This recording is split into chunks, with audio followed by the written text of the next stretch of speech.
chapter 1, then we're going to get into chapter 2, which is honestly one of my favorite chapters in the text because it's all about ethics. It's all about understanding right and wrong.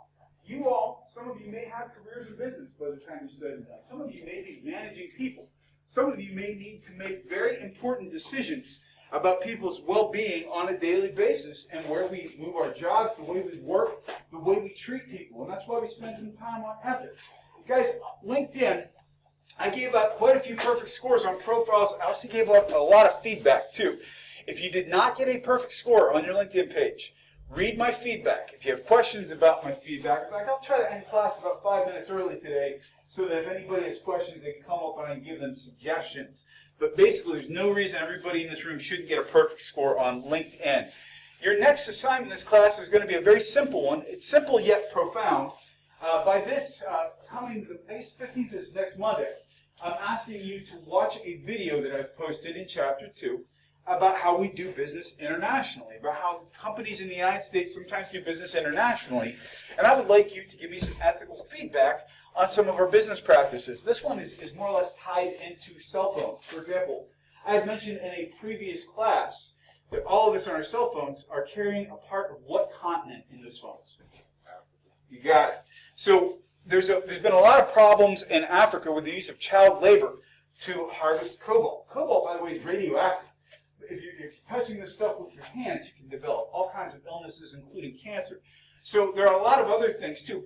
Does anybody know, in the world, what product is the largest source of child labor in the world? In terms of a product that we all enjoy makes better use of, or makes higher use of child labor to harvest it than any other product. What product am I talking about?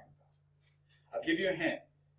It ties into a very famous town in Pennsylvania that's actually named after the product it produces. Yes, exactly. Hershey's, and I'm not accusing Hershey's of using slave labor for their cocoa, but I'm saying that the cocoa industry in general has been accused of making heavy use of child labor. So we're going to be talking about those kinds of issues as well. But your ethics discussion posting is an easy 10 points. It's due by the 15th. But today we're going to start off with a review of Chapter 1. So what I would like to do, guys, is basically put the questions out, and whoever has the first answer, feel free to jump in.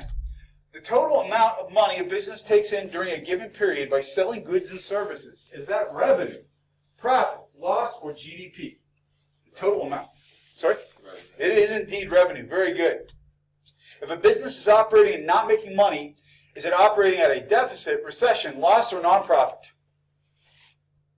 If you're not making money, what are you operating at?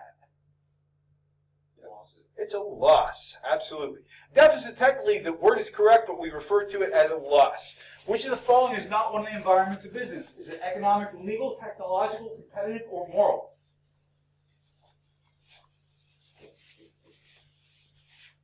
I'll give you a hint. Which one was not on your homework assignment?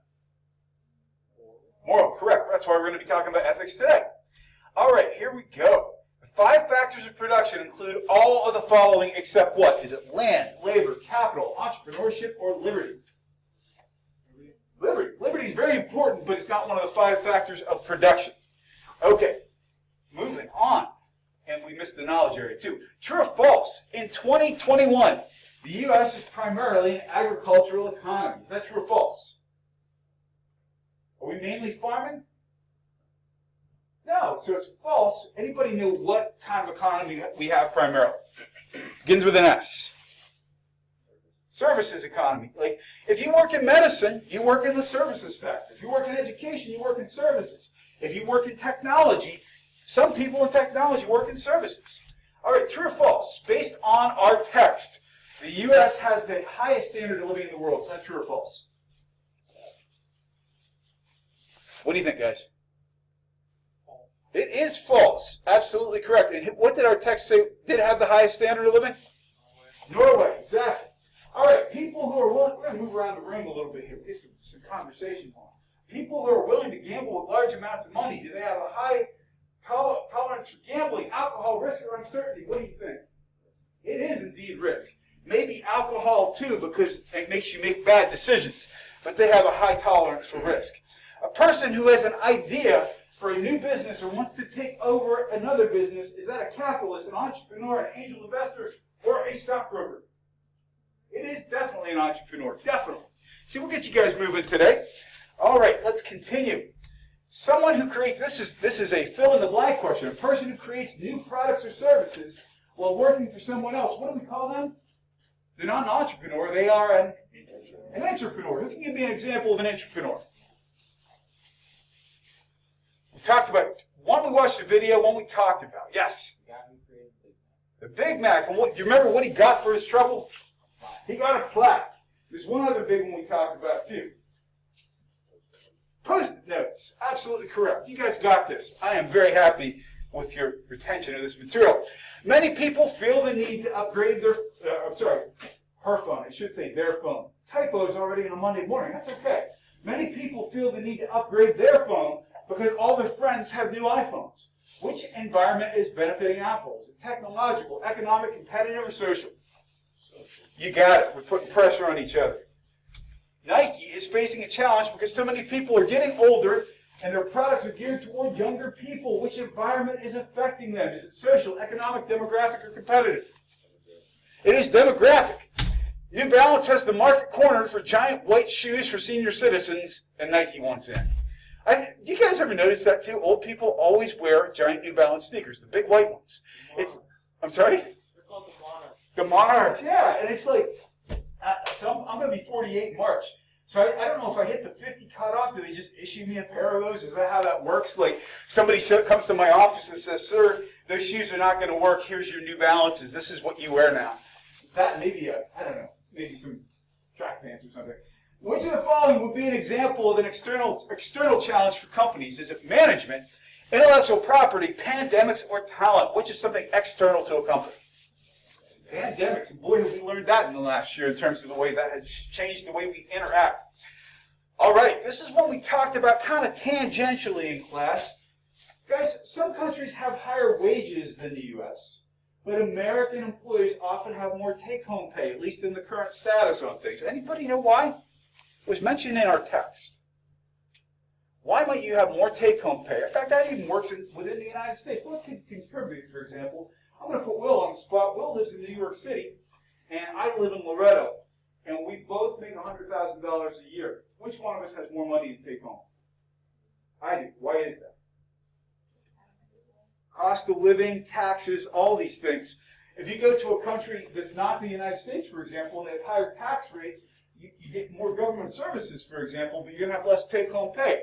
I'm not saying either one of those is right or wrong, but you can make more money and still take less home if more things come out of your check. According to the World Economic Forum, we know this already. The country that has the highest standard of living, at least in 2020's assessment, was Norway. We already talked about that. All the following are current demographic shifts in the United States workforce, except what? Are there more females in the workplace, more single parents, more diversity, or fewer old people in the workplace? Which is not happening. You got it. And you remember why so many older folks are staying in the workplace? Anybody remember? It's a great answer. Yes?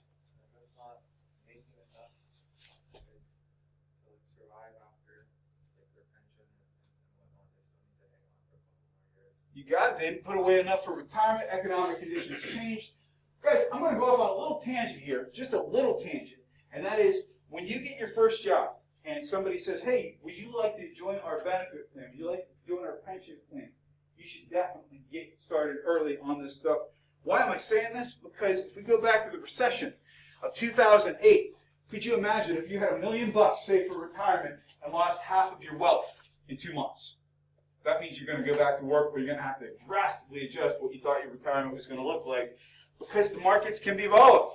That's why you want to plan. When we get into the section about securities, that's why you don't want to put all of your money in the stock market. All right, a study of how money moves through an entire country's economy is that microeconomics, macroeconomics, economics, or mega-economics. It is macro, it's big. Macro means large or big view. Very good. All right, which economic system provides the greatest incentive for individual effort? Is capitalism, communism, socialism, or a mixed economy? Which provides the most emphasis for people to try to make their own money? You got it, it's capitalism. And when we get into which economic system provides the greatest amount of benefits, Is it capitalism, communism, socialism, or a mixed economy? Actually, think about something like in terms of, we talked about countries that give crazy amounts of good benefits. We're talking not about capitalism, we're talking about socialism. So socialism gives more benefits to the individual than the other economic systems in terms of health care and other kinds of benefits. In this economic system, individuals can own small businesses, but most large businesses are owned by the government. Is it capitalism, communism, socialism, or a mixed economy? There's actually two answers that could be kind of correct on this, but if we're going in its purest form, what are we talking about? I'm sorry? See, that would be an acceptable answer. If we're going to the purest form, it would be socialism, but looking at the question, I think that I probably shouldn't have had mixed economy up there. It's a little misleading. But yeah, mixed economy or socialism. Socialism was the best answer, but mixed economy is correct. All right, in this economic system, supply of goods is controlled by the government entirely. Is it capitalism, communism, socialism, or a mixed economy? It is communism. Bureaucrats and government offices decide how many pairs of shoes are going to get made. Name a country that's experimenting with state capitalism. A country that now has a middle class and a market.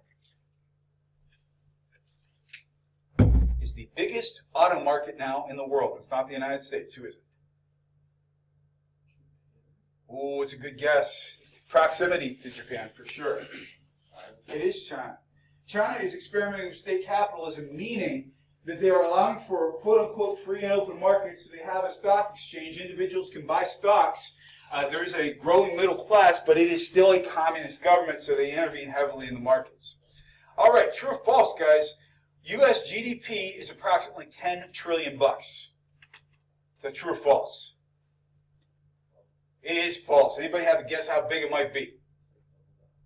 That's a very, you're right on. It's about 21 trillion when you're round. So yeah, we have a big economy. The problem is right now our debt's outpacing our GDP. The business cycle, when we say any standard business cycle, it's economic boom, recession, depression, and what? Double dip recession, economic bust, meltdown, or recovery.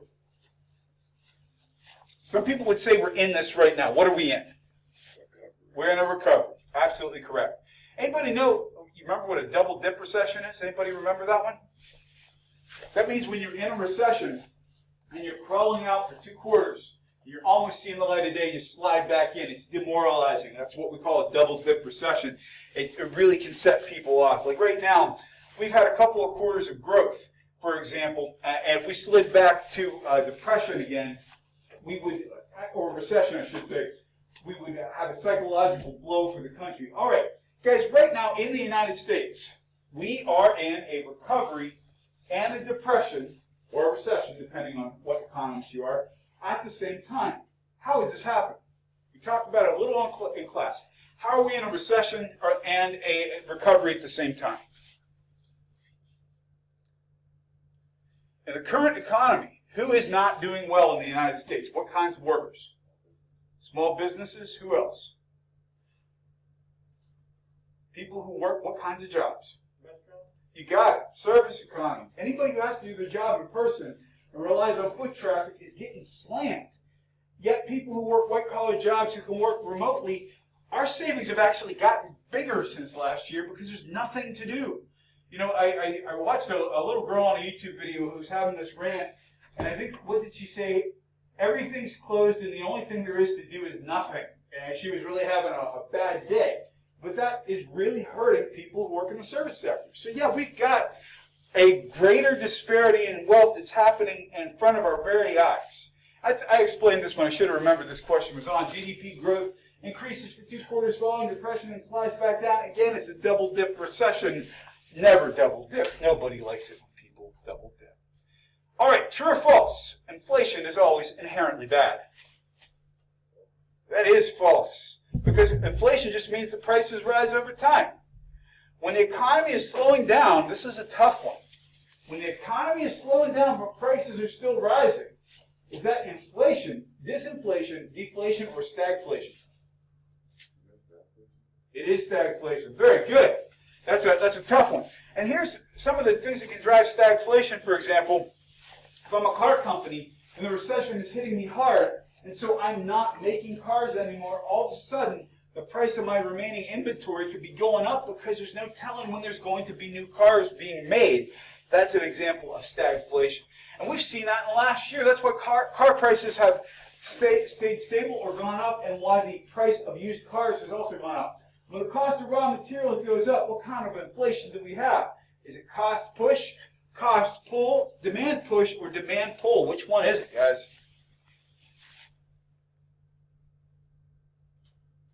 So we're talking about the cost of raw materials is going up. Our cell phones get more expensive because the rare earth elements are hard to get. What kind of inflation is that? So we got a guess for demand push. It's actually cost push because of the cost of the materials, but that's a good guess. That's why we review this stuff. Jill says, this is done. This is it. I'm done. I'm tired of working with this place. I've had it. She quits. What kind of unemployment is she contributing to? Is it seasonal, frictional, structural, or cyclical? It is frictional. I feel friction with this person. If we have a good amount of frictional turnover, is that a good or bad sign for the economy? Any guesses? It is good. And why is it good? That means people want to do better, they'll take more risk. And they're willing to take risks because they think they can get another job. So, for example, if somebody has a bad day teaching and says, to heck with it, I'm out of here, I can get another teaching job right down the road, that would be an example of frictional turnover. And if you saw a lot of that, you would have good hope for the economy. By the way, I got to tell you, the best story I've ever heard about somebody quitting their job. This person was a flight attendant, okay? And he had it. So when the plane was landing, he basically went to the front of the plane. Because how many of you have ever been on a commercial flight? Yeah, they always have to give you your safety instructions and things.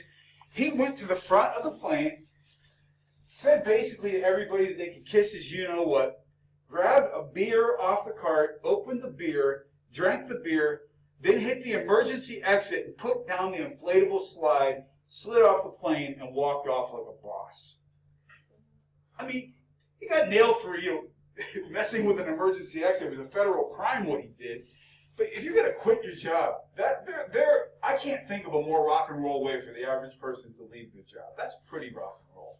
But we got to talk about taxes. When the government raises or lowers its taxes, what kind of policy is it? Is it fiscal, monetary, economic, or cash? What kind of policy is that?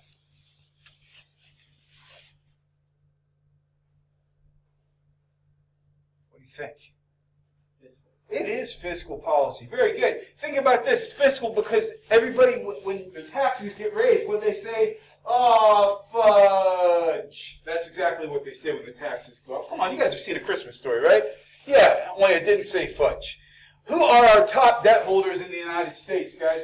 Because we got to finance our big spending somehow. Who's helping us pay for it? Who are our biggest debt holders? What do you think? China's one of them. Anybody have a guess of the other two? Somebody very close to China in proximity. Who else are we talking about? Japan. And the other one, if we say that we want to have a spot of tea, for example, and that God save the Queen, what are we talking about? The UK. These are our top debt holders, guys. God save the Queen. All right, point where supply and demand meet. What do we call that? Equilibrium point. Thank you very much. All right, what direction to my left or my right is associated with a decrease in demand? We say things are moving which direction, left or right? Which way are they moving? They're moving left. Absolutely correct. Because it goes left in the bar chart. All right. This is one we covered on Friday, and I corrected myself in the discussion because I was getting a little confused. That happens sometimes. Burger King and McDonald's, are they monopolies, perfect competition, oligopolies, or monopolistic competition? I would argue it's monopolistic competition. Here's why. All right, this side of the room. Will somebody actually raise your hands for these two questions? If I had to give you a choice between Burger King and McDonald's, how many of you would say Burger King? How many of you would say McDonald's? All right. Will somebody tell me what's on a McDonald's cheeseburger? Let's pretend it's beef anyway. Pickles, onions, ketchup, mustard. Oh, and a nice soft roll, right? If we go to a cheeseburger at Burger King, we have roughly the same things. They're cooked different. They taste a little different. but the components are very similar. So monopolistic competition means that we're trying to make things that aren't really that much different seem different. And again, that's monopolistic competition. So that got us through chapter 1. A nice review. Took a little longer than I was expecting, but that's okay. So before we move into our discussion of ethics today, I would like to open up. Can I get a question or a comment from anybody in the room about anything? You literally can say anything you want, so long as you're not yelling fire. What would you like to say or ask? Or I will randomly call on someone, because we need to hear your voices. Sir? You know, this will probably make me sound like very un-American when I say this. So, there was no doubt in my mind that Tom Brady was going to lead the Buccaneers to this victory. He was like born under the right star or something. And so I didn't really watch it that intensely because it was like, I knew how this was going to end. And the flip side, I know a lot of people have very strong feelings one way or the other about Tom Brady. The biggest thing I got up this morning is thinking, wow, a guy who's almost as old as me just won the Super Bowl. And whether or not you like Tom Brady, it's like, I got to give that man respect. That to me is pretty awesome, to have a guy who's in middle age who just won the Super Bowl. What are your thoughts? How did the Super Bowl make you? I think the same way you got it. It's like somebody's got to be that guy. He's that guy. So great question. All right, guys, we're going to get into a discussion about ethics today because I want to know, when you hear the term ethics, please go to this website, pollev.com/KentTompkins063. When I say ethics, what words come to mind? There's no wrong answer here. I want to know what you think of. So it's pollev.com/KentTompkins, KentTonkin063. So let's see what words come to mind when you guys think about ethics.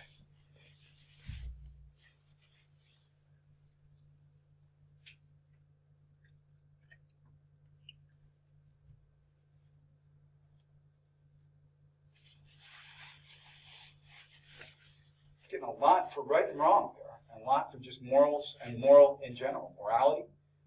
Philosophy, oh, that's a good one too.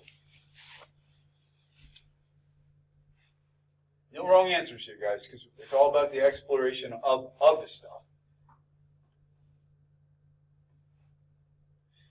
Well, somebody tell me in their own words, because I agree with what you guys are writing here. These are all parts of ethics. When we start thinking about what's right and wrong, we start thinking about how these things will affect other people. Our philosophy means we've got some sort of ethical underpinning to the way we lead our lives and the way we make decisions. Guys, why is it worth discussing? At least I think it is. Why is it worth discussing ethics when it comes to business? Why is that something we should consider making part of our conversation? What do you think? Why is right and wrong important? Yes? Especially in the business world, it just comes down to money, and when money is involved, a lot of ethics and morals go out the window, especially in competition. You need to remain at a high competition, and if other competition is doing some unethical things, you might have to do the same unethical things to level the playing field. So the question is, can we get ahead in a corporate environment while still doing the right thing? Can we do the right thing and still make money? Can we treat people with respect and treat them well and still have a competitive business? We're going to be giving you examples today, guys, of companies that have made good ethical decisions and, unfortunately, a lot of companies that have made really bad ethical decisions. So it's important for us to have kind of a plan for how we're going to have this discussion. We're going to be talking about the types of ethics we have, whether you're talking about utilitarianism or other kinds of ethical constructs. We're also going to be talking how businesses can make sure people are doing the right things. Because you can make somebody do a lot of things. You can't make somebody believe something. Remember that, guys. We start talking about the world of business or management or life in general. You can ensure compliance by making a rule. You cannot necessarily make somebody believe something. That's the difference. We're going to talk about what corporate social responsibility is. In other words, what are businesses responsible to do in their environment? What about the responsibility to our stakeholders and our shareholders? There's a big difference in between those two terms. We're also going to talk about what's happening ethically in general. But we need to get in for a little bit. What is ethics? Generally speaking, most people will say ethics is a sense of right and wrong. Now, there are things that can vary greatly by where we are in the world and our culture. There are certain constructs most people believe. Like in most cultures, it's wrong to kill someone. In most cultures, people want their children to have a better life than they had. In most cultures, it's wrong to do mean things to other people or to cause physical harm. But we have differences globally in what is and is not right and wrong. Now, guys, the first step in any kind of ethical debate is understanding what the issue is. And here's a term I want you to really understand. Legality and ethics are not the same thing. There are things that are perfectly legal that most of us would say are unethical. And there are things that are unethical and illegal. And there are things that are legal and ethical. So we have this continuum of ways we can operate. But not everything that's legal is ethical. Can anybody tell me something that you're allowed to do that's perfectly legal that you disagree with? What's something that's legal but not ethical in your mind? Something you could do, but you think would be wrong. Yes? I'm sorry? Poacher. Yeah, like people who poach on game land, people who are killing animals that they don't have a license to kill. That's a great example of something that would be, actually that would be illegal and unethical. But some people who don't believe in hunting in general would say that that is legal but not ethical. So that's the difference there. What else is something that's legal but not ethical? What's something that's okay to do by the letter of the law that you disagree with? Yes? I'm sorry?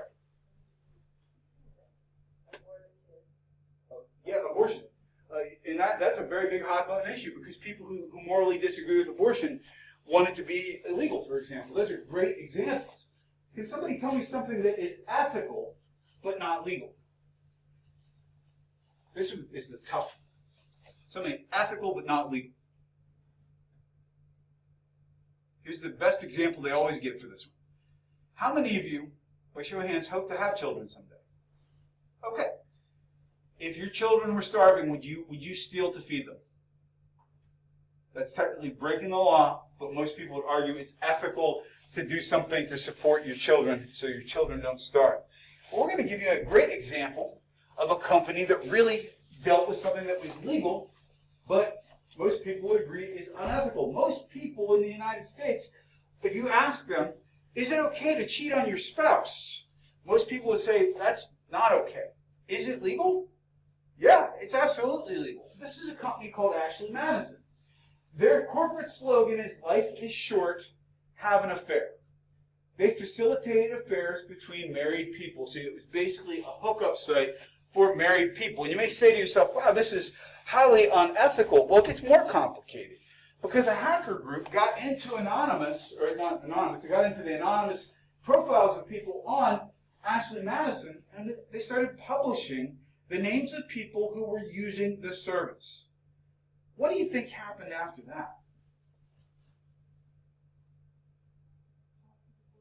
Lots of divorces, for sure. At the very least, a lot of very awkward conversations around the coffee table. One other thing also happened. A whole rash of suicides. People who basically said, I can't live with what I have done, I'm going to kill myself. So when we start talking about ethics, what was Ashley Madison really selling? Were they selling affairs? Not exactly. What they were selling essentially was anonymity. A secure guarantee that if you use this service, nobody would get your information and nobody would be any of the wiser. I'm going to show a brief video about what actually happened with this group. What does it say about, and I'm not judging your opinions on extramarital affairs, but what does it say about where we're at in terms of a society and things like ethics, privacy? What does it say about us? How vulnerable are we? Any thoughts? I think this is pretty scary stuff. It's one of these things, it's very easy to sit back and say, well, these people were doing something that most of us would agree is wrong. You shouldn't cheat on your spouse. But, on the same token, is this the way to fix the problem? Well, some people would say, yeah, the hacker group definitely felt if they were making an ethical decision by telling Ashley Madison either you shut your service down or we're going to shut it down for you. But there are bigger issues afoot here. One of the biggest things that people always say is, I'm not worried about who reads my email or my text messages. I've got nothing to hide. I think when it comes right down to it, most of us would like to believe that. But we can all think about that time we sent email we weren't happy with later on, or that text that we sent while we were angry. And this is really good stuff to consider, because in the online world we're in, this is the kind of decisions and the data management and the security are things you're going to have to be thinking about. Can anybody else think of another ethical situation they've seen in the news over the last few years? What's the time a company has screwed up? Trust me, I'll be giving you plenty of examples. But can anybody think of a time in the last few years where a company has messed up big time? Yes? Excellent point. Tell me about what happened there.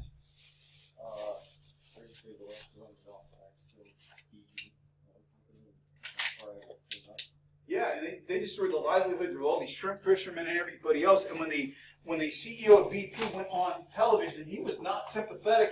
He basically sort of said, we'll get it done when it's done. BP's a great example. Who here can tell me what almost killed VW in the United States? What killed their brand name here? Anybody hear of Dieselgate? Basically, here's what happened. Volkswagen made a big name with diesel cars in the United States. Anybody here know what diesel is, why people like diesel vehicles? Diesel is a less refined fuel. It's very popular in Europe. It's very popular in places outside the United States. And you can get very highly efficient engines. Well, Volkswagen was selling cars that were getting 50 and 60 miles to the gallon on diesel fuel. Great, right? The only problem is they were highly polluting cars. Well, what happened? When you took your car for an inspection and they plugged it into a computer, the computer on the engine actually lied about how efficient it was and how clean it was running. They programmed their own software to fake out computers that were basically assessing how much pollution was going in the air. And as a result, people from VW went into jail, and they actually paid out billions in legal fines. We're going to hit a couple of very big legal issues here. We're going to hit one today that I think is going to be a good place for us to kind of give you a starting point for our ethics discussion. Who here has ever heard of the Ford Pinto? Did anybody know what was the problem with the Pinto? Anybody know? I'm going to show you the video about it, but here's what the problem with the Ford Pinto. It was the early 1970s in the United States, and the price of oil had shot up astronomically. Ford Motor Company, they used to call the cars in that era, they called them boats, because they were huge and inefficient. So Ford needed to come up with a car that would be very efficient, get good gas mileage, and could sell to the public. Now, if you were looking at the car from the top view, let's say, for example, this is the car, this is the headlights, and it was a two-door car. So if you're in a two-door and you need to get into the back seat, how do you get into the back seat of a two-door car? You fold the seats forward, exactly. It's hard to get in and out of them sometimes. All that was well and good. Here was the rear bumper of the car. If you looked under the car, here was the gas tank. When you rear-ended this car, it would explode into flames in about 15 seconds. So from the moment you got rear-ended in an accident, if you weren't knocked out, you had no more than 10 to 15 seconds to get out of that car before this gas tank blew into flames. That's only part of the issue, however. Where this became a legendary legal case in the United States, Ford knew about the problem. Somebody found a memo internal to Ford Motor Company where they did a financial analysis of whether it was cheaper to recall and fix the cars or to let a few people burn to death. And the accountants at Ford Motor Company came to the conclusion that it was cheaper to let people burn. What I'm going to show you is actual crash test footage. The National Transportation Safety